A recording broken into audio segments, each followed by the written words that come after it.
Hello everyone, I'm Renowned Zero. We are back talking about Concord advocate Herman Holst, demoted at Sony as Hideaki Nishino takes over as sole Sony Interactive Entertainment CEO.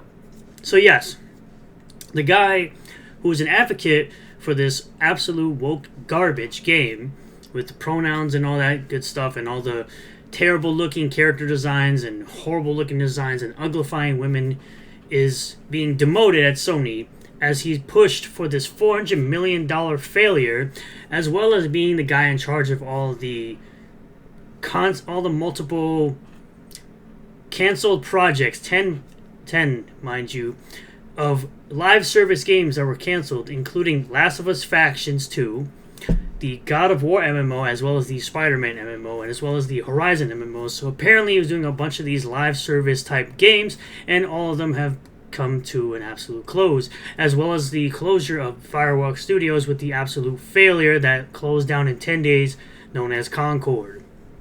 So let's get into this article here from That Part Place.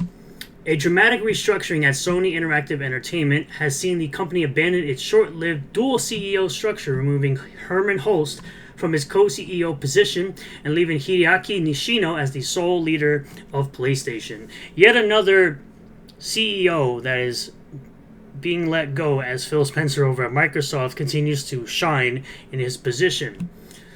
The change, which takes effect on April 1st, 2025, signals that Sony's attempt at shared leadership was not working as planned. I mean, who wants to play as this trash? And there's your little pronouns right up there.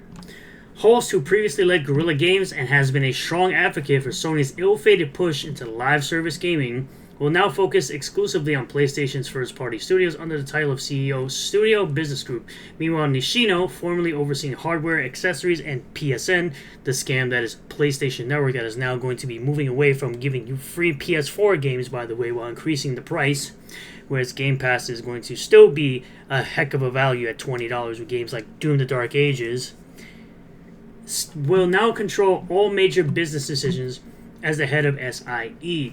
In a press release, Nishino expressed gratitude for the opportunity. Quote, "I am truly honored to take the helm at Sony Interactive Entertainment. We will continue to grow the PlayStation community in new ways such as intellectual property expansion while also delivering the best in technology innovation, as well as wokening your games with race-swapped Norse gods in God of War Ragnarok with Agraboda." He also thanked Holst for his leadership. Quote, "I want to thank Herman for his expertise and leadership as he continues his role as CEO, Studio Business Group," he said. "I am deeply grateful for the PlayStation community and their continued support, and I am very, very excited for what the future holds." Holst's demotion is part of a larger corporate restructuring within Sony Group.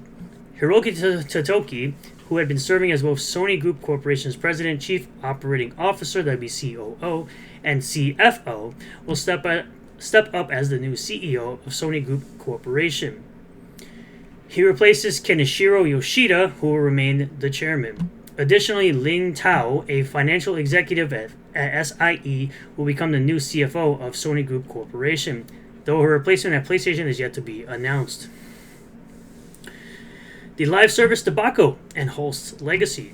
While this restructuring may appear to be a simple consolidation of power, the reality is that it follows Sony's embarrassing failures in the live service gaming sector, failures like Concord that were championed by none other than Holst himself. Despite mounting losses and fan backlash, Holst repeatedly assured players that Sony remained committed to developing live service games. Holst's unwavering stance was put on full display in a recent interview with Famitsu, where he doubled down on Sony's dedication to the controversial business model. When asked about the catastrophic failure of Concord, which launched to near universal disinterest and led to the closure of 2 studios, Holst sidestepped the debacle and instead spoke in vague platitudes about technological advances and the evolution of gaming. Quote, "We will continue to focus on developing live service titles along with the story-driven single-player titles that our players demand." Yes, the same players that demand that who absolutely are dog water at first-person shooters. So if things like Halo and Gears end up on PlayStation 5, you guys are going to be absolutely wiped the F out when it comes to those types of games, because y'all suck at Call of Duty too. So we are learning a lot as we build our ability to develop quality live service titles within Sony Interactive Entertainment. And of course, Helldivers is carried by the PC market. Unfortunately for PlayStation, the company's ability to deliver the quality live service titles has been virtually non-existent. Helldivers 2 stands as the lone exception to Sony's disastrous track record, while nearly every other live service project has crashed and burned. In addition to Concord's complete collapse, Sony has axed at least 6 in-development live service projects in the past year alone. So you have, of course, The Last of Us Factions 2, like I said, Spider-Man Great Web, which was a multiplayer Spider-Man game, Twisted Metal multiplayer, and Foam Stars. On top of that, the God of War MMO and the Horizon game that are also a part of that. They could easily bring back things like Killzone and SOCOM and MAG, but of course they decide to continue to try to milk these IPs and claim they don't have enough original IPs to use for things like live service games and other single-player games that they could create, or at least a single-player game campaign with a multiplayer component, like with things like Killzone, SOCOM, and MAG. Despite these failures, Sony has shown no signs of pulling the plug on its live service ambitions. Instead, Hull suggests that the company is merely adjusting its approach. What this means for PlayStation's future. For the average PlayStation gamer, the Sony CEO shakeup likely won't result in any immediate changes. Hulse will still oversee Sony's first-party studios, while Nishino will take on broader business responsibilities. However, the removal of Hulse as co-CEO suggests that Sony's upper management was dissatisfied with his leadership, especially given the widespread criticism of the company's recent strategy. While PlayStation continues to enjoy success in single-player gaming, Astro Bot was a Game of the Year contender, and it only sold 1.5 million to 60 million PS5s, which to me is an absolute failure. And Ghost of Yotei and Death Stranding 2 are set for major releases this year. Death Stranding 2 not being a PlayStation game, considering they no longer own the IP, as Kojima got the IP back. And Ghost of Yotei, which is a follow-up to Ghost of Tsushima, which in my opinion should launch day and date on PC and PlayStation and Xbox and everything else. The company's ill-advised attempt to chase the live service trend has been nothing short of a disaster. With Nishino now in sole control, PlayStation fans will be watching closely to see whether he steers the company away from the live service model or continues Hulse's missteps. One thing is certain, Sony can't afford many more Concord-level disasters before the PlayStation brand takes a serious hit. Well, they are coming out with this thing called Fair Games, and that's probably going to be yet another PlayStation flop as far as live service. Because if it's one thing apparently that PlayStation can do properly is create single-player stories, whereas Microsoft can create absolutely great multiplayer experiences while creating single-player experiences that people enjoy. Because as we all know, things like Killzone Shadowfall was an absolute failure when it came to the whole lawsuit that was involved with that game, as they lied to customers, as well as PlayStation lying about games being in 8K on the box, which losers and fanboys still think that they could play games at 8K, to think that they absolutely took off the box because they knew it was a lie. It was a marketing lie by Sony that they put out there.